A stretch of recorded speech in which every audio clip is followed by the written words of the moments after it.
Good morning and welcome to Business Buzz. Coming up, Nigeria's stock market opened the new month lower, shedding nearly 600 billion naira on Tuesday, even after closing July with a gain of more than 11 trillion naira. Oil prices are holding firm near $90 a barrel after Iran claimed fresh strikes on U.S. assets across the Gulf, even as OPEC and its allies approved a further output increase for September. The Naira posted a modest gain in July despite the central bank tightening its grip on liquidity. And the International Monetary Fund is warning that governments worldwide are increasingly squeezing savers to manage their debts. I am Louisa Asidi. Stay with us.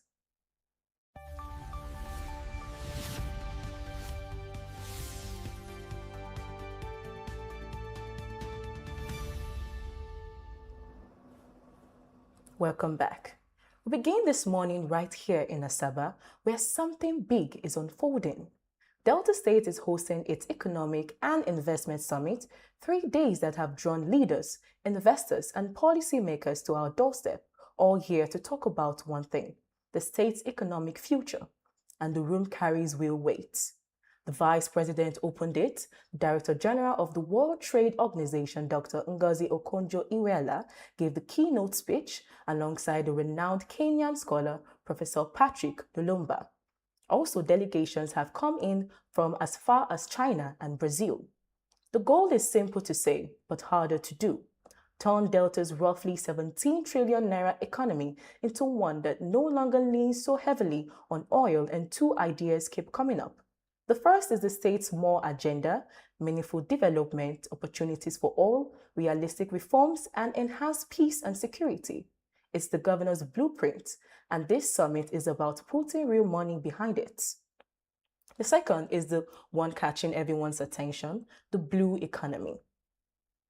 Think of everything our waters can do. Delta has a coastline of more than 160 kilometers. Fishing, aquaculture, seafood processing, ports, marine transport. For a state built on oil, this is a different kind of wealth, one that lives on the surface of the water, not beneath the ground. The promise is jobs, food, and fresh revenue. The real question, however, is how to turn that promise into something Deltans can actually feel. So this morning, we are unpacking it with two persons who understand both the numbers and the ground. Lucky Enakiriri, who is a financial analyst and the former Dean of Student Affairs at Dennis Osabide University, and Francis Undidi, the former Director of Quality Assurance also at Dennis Osabide University.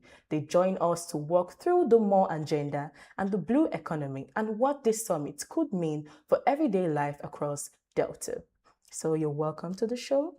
Thank you. Thank you very much. It's so lovely to have you here once again, sir. It's always marvelous to be in the studio with you.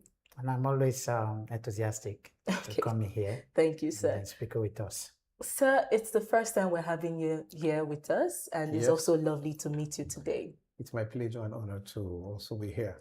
Okay, thank you. So I have a couple of questions looking at the more agenda and the blue economy using this economic summit that is still ongoing right now in Delta State.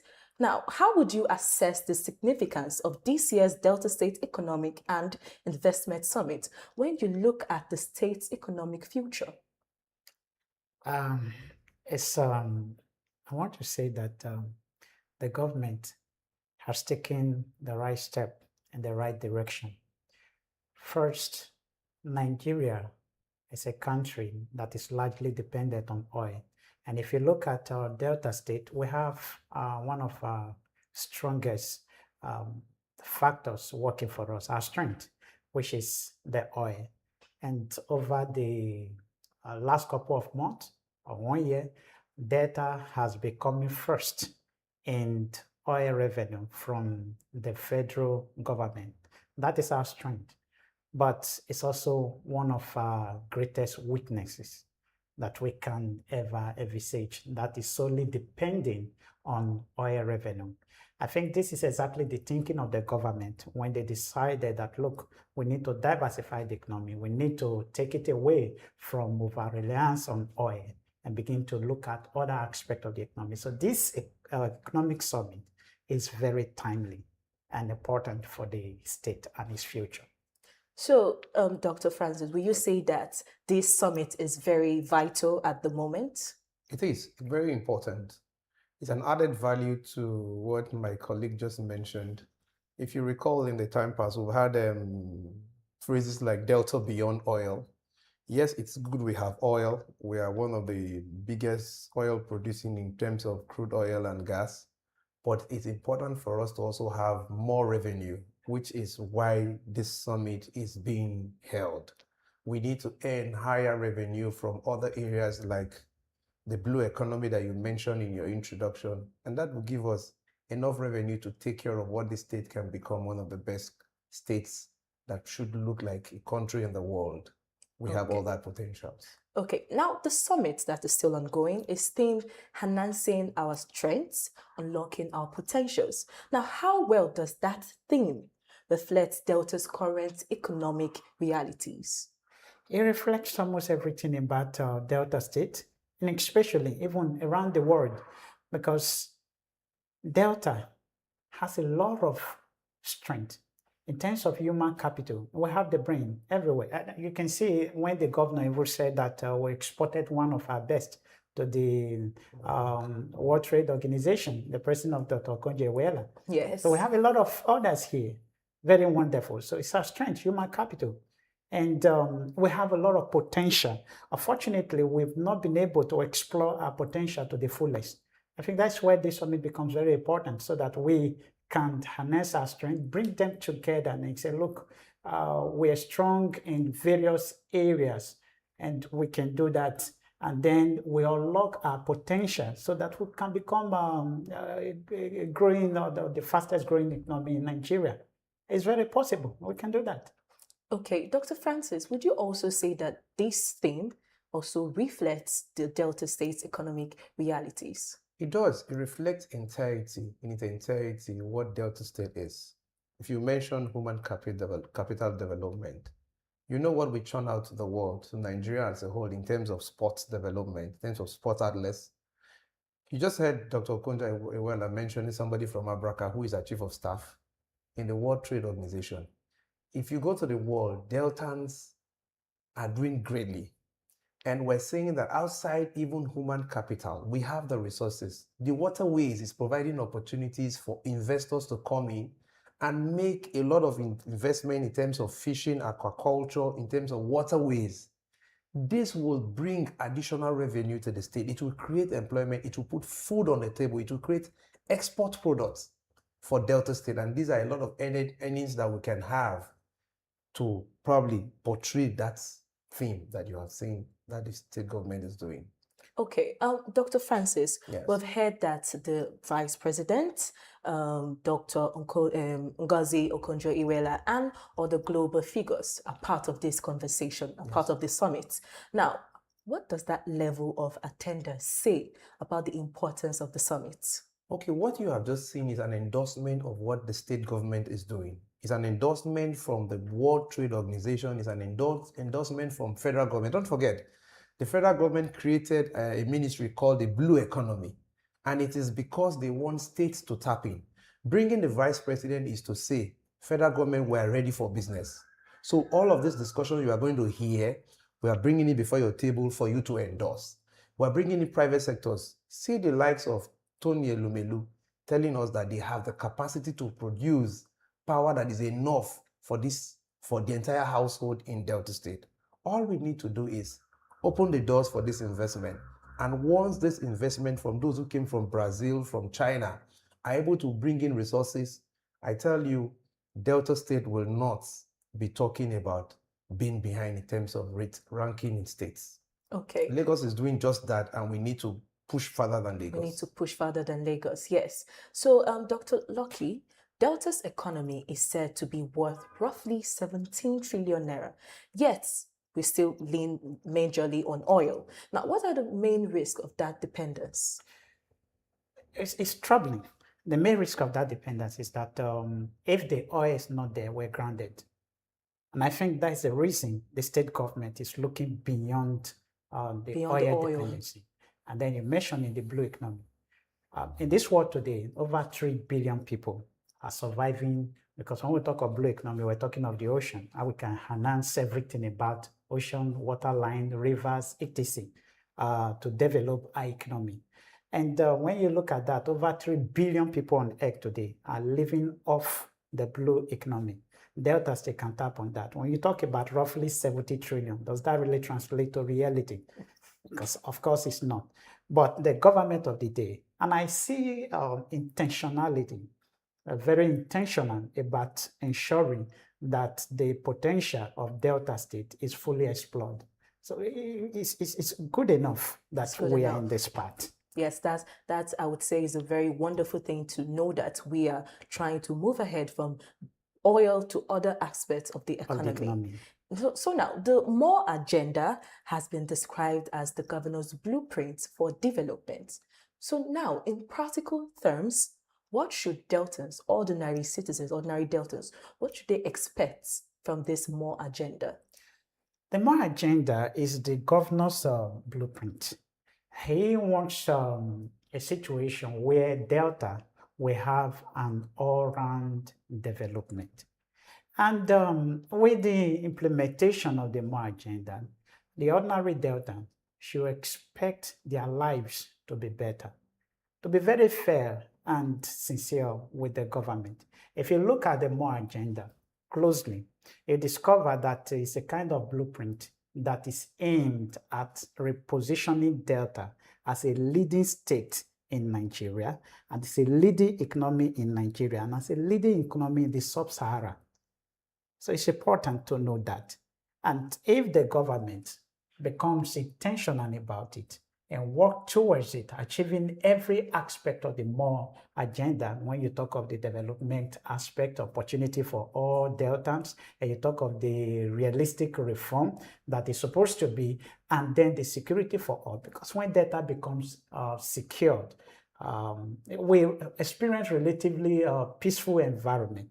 But we need to do more. When we become secured, you see, these investors that we're talking about, this summit is aimed at bringing a lot of investors to Delta so that they can invest in the economy of Delta.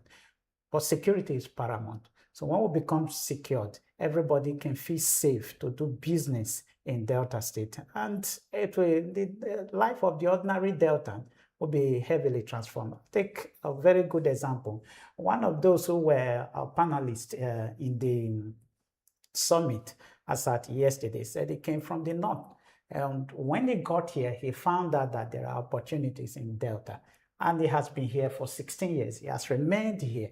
That tells you what Delta State can become if everybody will judiciously and intentionally drive the agenda, the good agenda of the government. The guy has been here for over a time, even married to a Deltan, and he said he has become a full Deltan. He has nowhere going again. Yes. That's Delta State. It becomes a very good thing for every one of us. Every Deltan will be proud to be from Delta State. And that's what we are looking at, and that is what we expect that the state should become in the next few years. Yes, Delta State is a land of vast opportunities. Yes. So many things are happening in Delta. If you look closely, you see Delta moving higher and higher. So, Dr. Francis, of all the 4 pillars of the MORE agenda, which is the meaningful development, opportunities for all, realistic reforms, and enhanced peace and security, which of them do you think is the most urgent right now, and why is it so?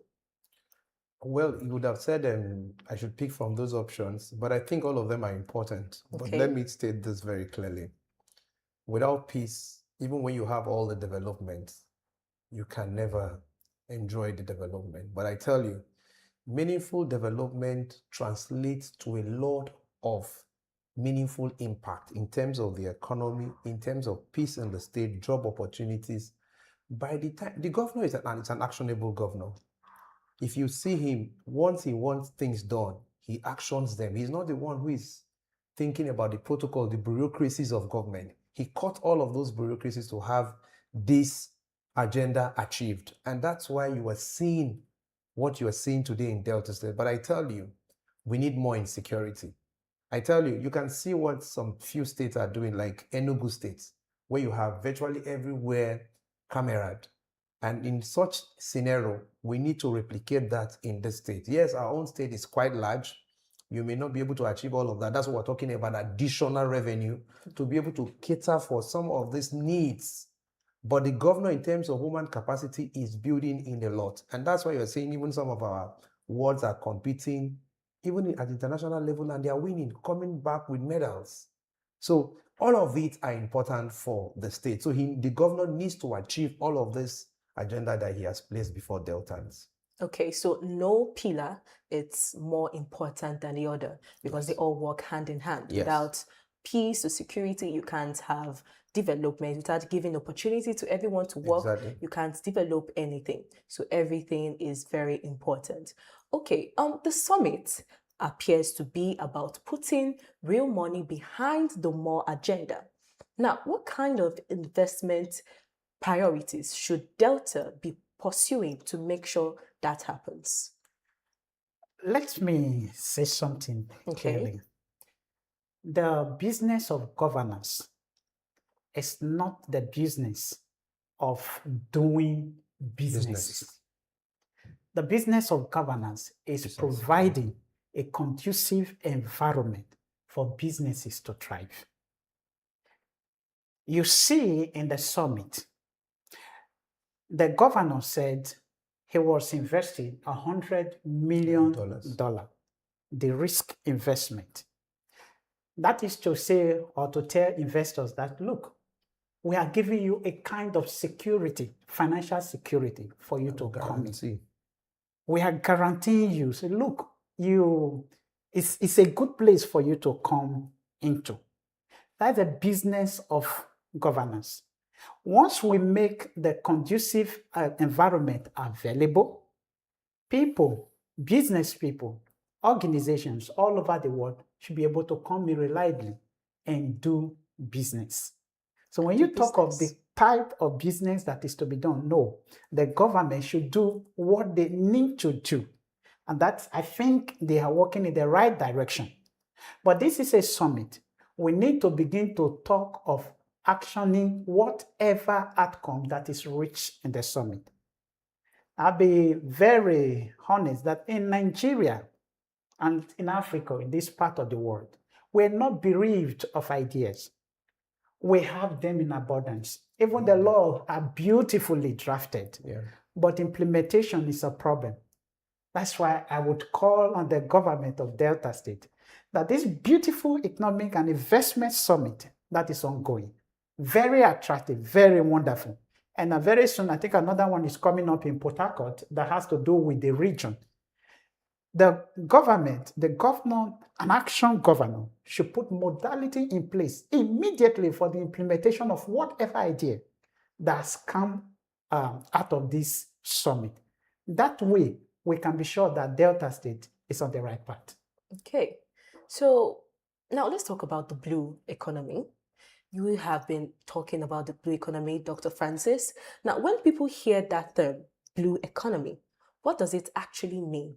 And what exactly is its relevance towards Delta States? Okay, the blue economy in terms of Delta State is even most relevant. Our waterways, Delta has waterways that is enough to create, one, employment. Two, there's a value chain in terms of food processing. And that value chain is in high demand. And we have our people fishing. All the government need to do is to improve in the way they are fishing. Rather than using boats, you can bring in boats that will enable fishermen to get the fish and preserve the food so it doesn't get bad after harvest. You can as well create water transport within the waterways. That's entirely aquaculture. You can as well create aquaculture. It's an entire economy. If you go to Lagos, Fashola did this, and today you have waterways in Lagos. People can travel, people can move to work from where they are staying. One, it is cheaper. You can even create what they call a hub that we have our Warri seaport. Yes. We can get these goods imported here and also exporting from this end.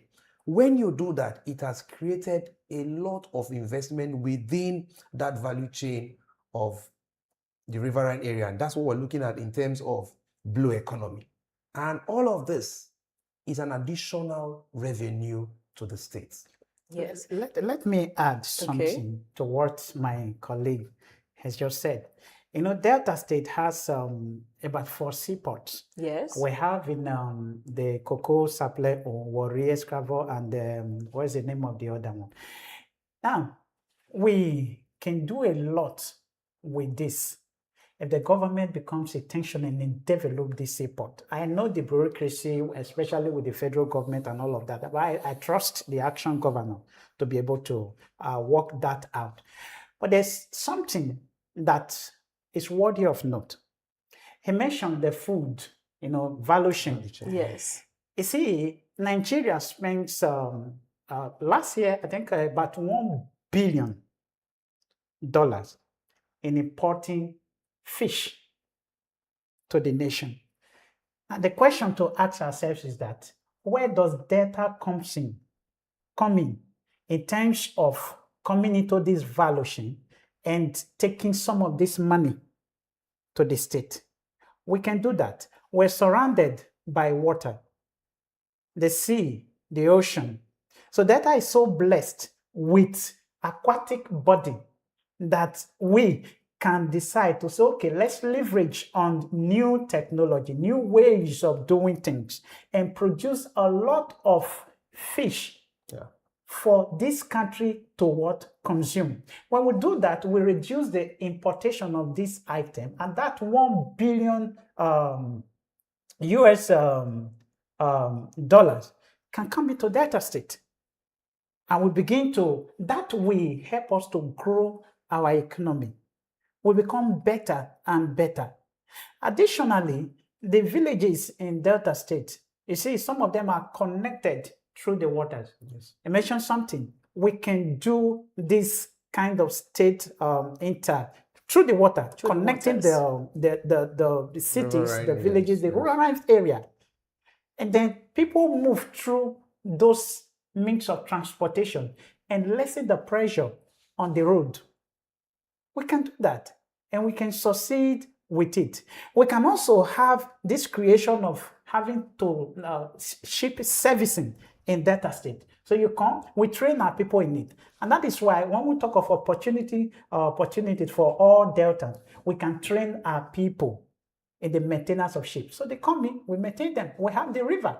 So these are some of the things we can do to enhance the Delta economy. Yes, you did say some wonderful points. I think the one that struck to me most was the transport. That kind of interconnection will be very vital for Delta State. Now, Delta has a coastline of more than 160 kilometers. Now, what specific opportunities does that create for sectors like fishing, aquaculture, marine transport, and port development? Beautiful. Much more opportunities. When you say 160, I think it's 164. Yes. 164 kilometers. 160 kilometers. You are looking at a journey of from here beyond Benin and so forth, close to Ore and even beyond. If we decide to say, let's harness this and have the riverine transport, you know what this will bring to the state? A lot. A lot that can come into the state. In addition, this water, the sea, the ocean, whatever, they are home to fishes. And we have those, Delta State, especially the George, the Shakiri group, they are very good at fishing anyway. And they have this kind of excellent skill, catching fishes from the river. We can, but this thing is being done by the same craftsmen or people at the local level. We can have more enhanced training on this for them to deliver more. And at the same time, you see, blue economy is not just about exploring the ocean or the waters, but it's about exploring the ocean, the waters, in a way that is not damaging to it. We need to clean up the oceans. Okay. Recycling of some of these things that are being deposited in, which are changing the ecosystem. So there's a lot of opportunity there.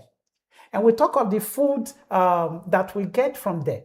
And the government, you see, when we get some of these fishes from the river, what do we do with them? The government can create or build cold rooms where they are stored. Government is not very good at managing investments anyway. But when they can build, they can invest in it, build, and give it out to private individuals to manage. And it brings returns to the government. We have an example. The leisure park is one of such. Yes, yes, yes. So it's something we can do, and we can do a lot for Delta State. Yes. We diversify economy, and we begin to enjoy it. As at the last time, the IGRO of Delta State increased from around 80-something billion to 100-something billion. We can do that. Lagos today is close to ₦1 trillion. Wow. We can do that and reposition Delta. Yes, Delta has a lot of opportunities, especially with the coastline everywhere. We have something that we need to harness and produce things that will build our economy. So, Dr. Francis, in your view, what is the biggest barrier preventing Delta from fully tapping into this blue economy potential? It's the goodwill.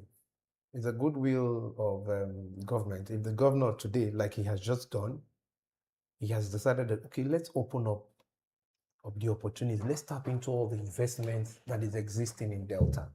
And that's why if you look at him in the course of this investment summit, you could see the commitment of the governor, listening to every of the investments or the investors who were here. He wants to hear, he wants to say, okay, how can we do it best? The question you ask, what is that impediment?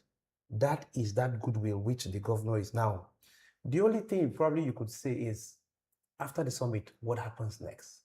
We must go into talk stage or talk show to implementation stage. We must implement the outcome of the summit. A lot of the investors are here. Look at all of them. They've made their commitment. They've made their promises. All we need to do, provide that atmosphere to achieve this. What government need to do basically is, you can do a partnership thing. Government, like my colleague said, may not be able to control all of this. All they need to do is provide the right frame, the atmosphere. The investors will come in. They will manage this business. They will provide all the assets that is required, all the logistics that is. You mentioned, what can we gain from this blue the economy? blue economy? Shipping logistics is a whole gamut of people that are employed. The opportunity surrounding it is quite high. Deltans need job. They need jobs. And the only way we can reduce that is just not the only government employing, is that these private sectors are domiciled here. When we have the oil companies in Warri, you could tell what we were having in terms of employment in Warri. But now that they've deserted Warri, you could see that economic effect is felt in Warri. But if you have all of these investors back in Warri, back in cocoa, back in Delta generally, there is a lot that it will create. So that barrier is what government is trying to summon now, which is actually basically talking about the goodwill. But that goodwill must be translated into implementation mode. I don't think that is the same reason why Deltans need to stop fighting themselves. Yes, yes. Whether you are a Shekiri, a Joe, Robo, or whatever, we really need to stop. We need to grow above that. Because what happened in Warri in those days, when you hear of Warri, it's synonymous with boom. Yes. Everything. But it's almost like a shadow of its former self. But we can revive all of that. The governor is doing that. Even with the infrastructural development that is going on in Warri, it translates to money now in Warri being circulated among even the local people who sell products in the market. And you know, the governor is actually a homeboy, a Warri boy. So I think he's doing that, reviving the economy of Warri with all of the districts. And it's part of his more agenda anyway. And I'm not speaking for the government anyway. I'm not speaking for the government. But when you see something that is good, you say it. You say it. That's what makes you a good analyst. Yeah. Is transforming the landscapes, the roads, and all of the other. And it's even building bridges across to the riverine community. It's something that is worthy of some praises and appreciation, even though I'm not speaking for the government. But it's doing all of that. So if we learn to say, okay, let's key into all of this, we should be able to bring Delta to where we want it to be. Like he said, the will to implement all of this. Let this summit not just be one of those kind of academic or a kind of summit where people come in, give their ideas, beautiful talk, intelligent one, and then it ends in paper. No, it should move from there to the implementation stage, where we should be able to put all of these things on ground. Delta, there is something unique apart from the blue economy. Delta has these special economic zones.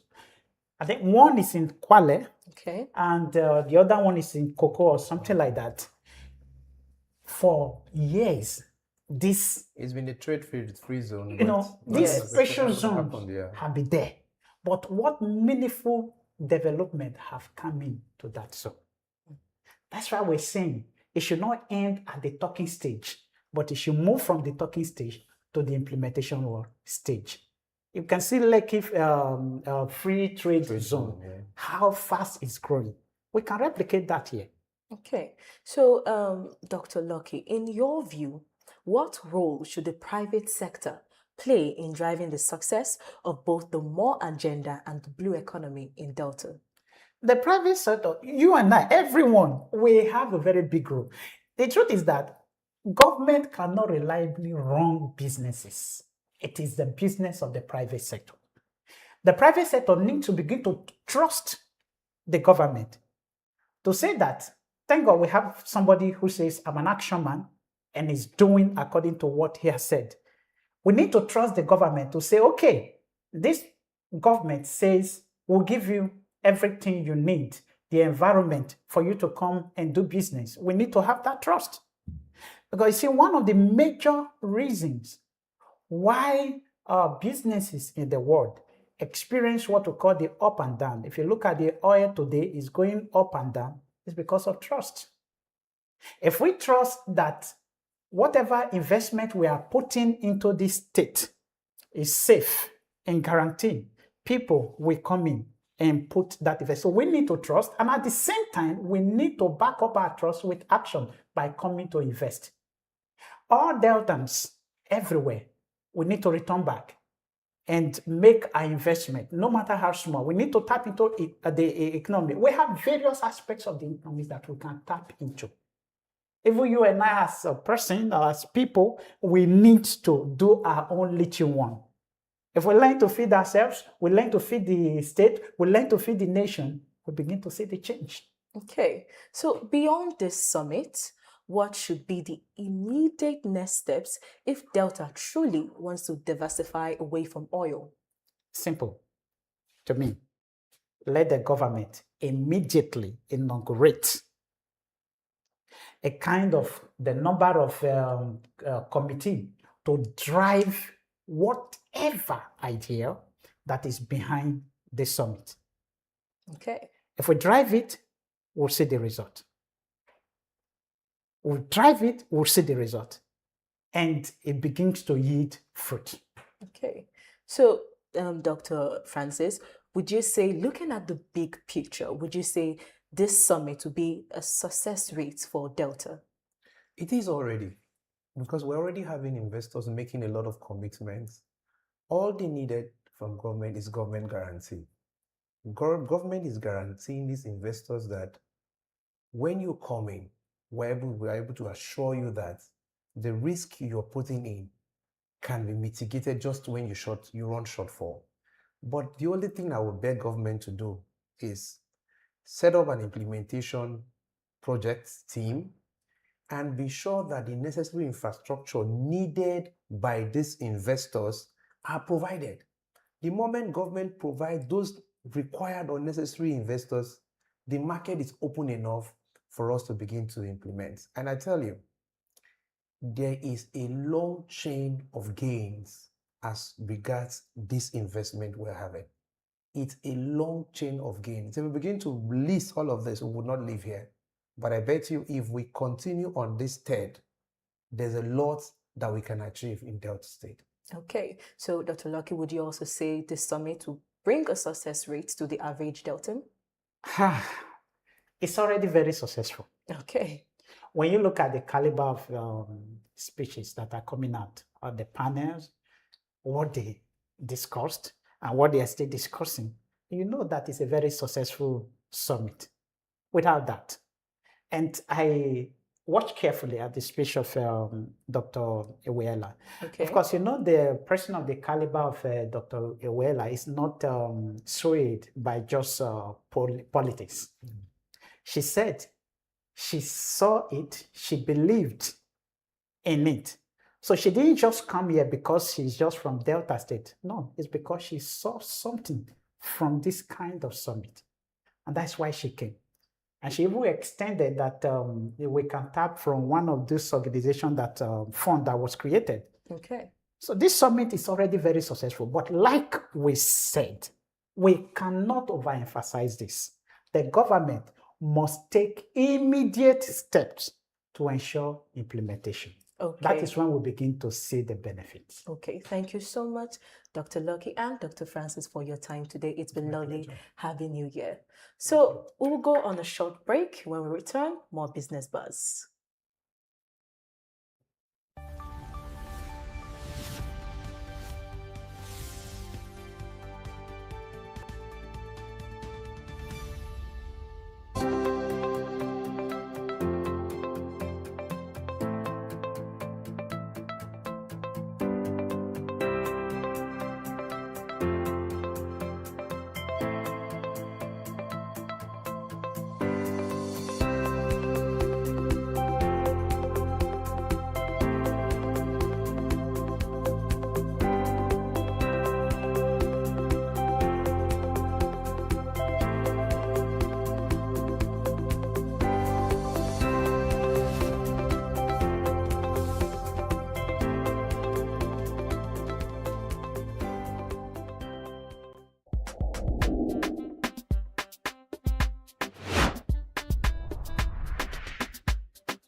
Welcome back.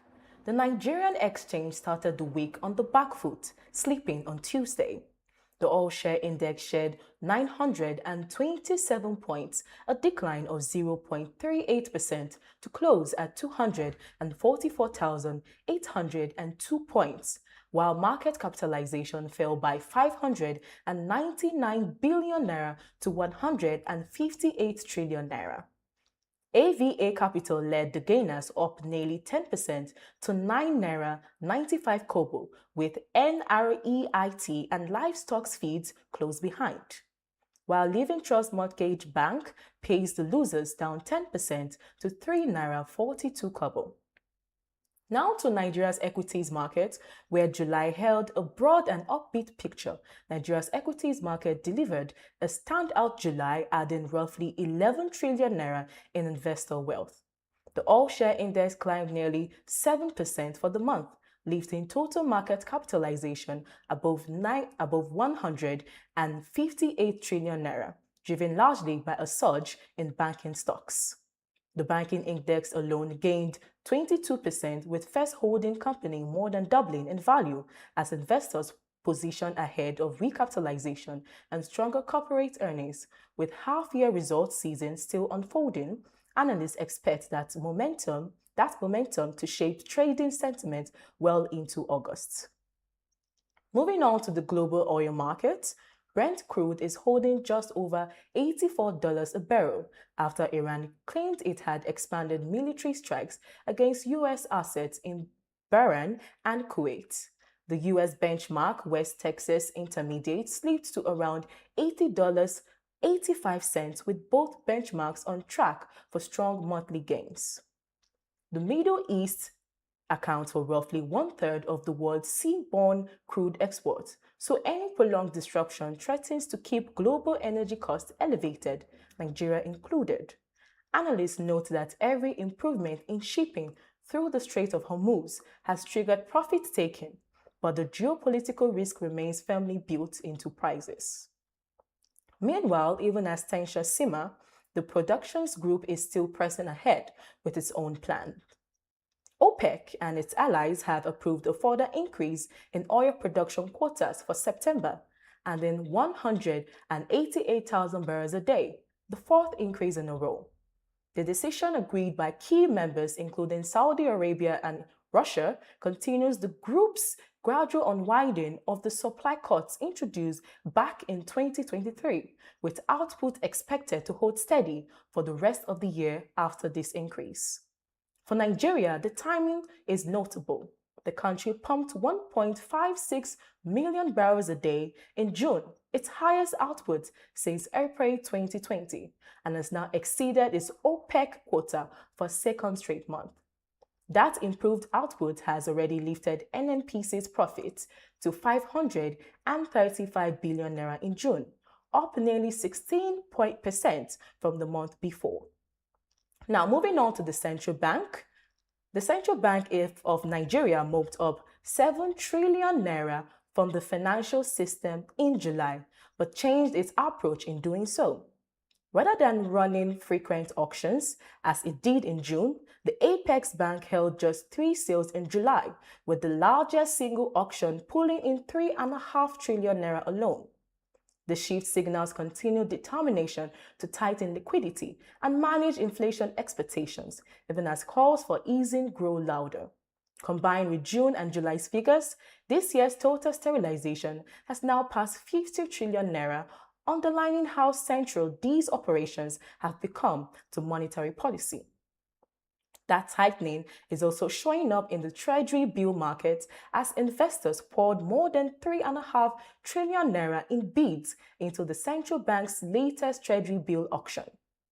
The one-year bill stop rate is slightly to just over 17%, even as the Apex Bank allocated more than 1 trillion naira, well above what it had offered. The strong demand and gently falling yields point to improving liquidity conditions and growing investor confidence in long-dated government paper. Meanwhile, on the currency markets, the Naira closed July with a modest gain in the official market, supported by stronger dollar liquidity. The currency appreciated to close at around 1,368 naira to the dollar, while external reserves rose to nearly $52 billion. In the parallel market, however, the Naira weakened slightly, widening the gap between the two rates to almost 3.5%. FSDH Merchant Bank says reserves are now at their highest level in more than 17 years, giving the central bank a stronger buffer against external shocks. It's time now for a break. News from the IMF when we return.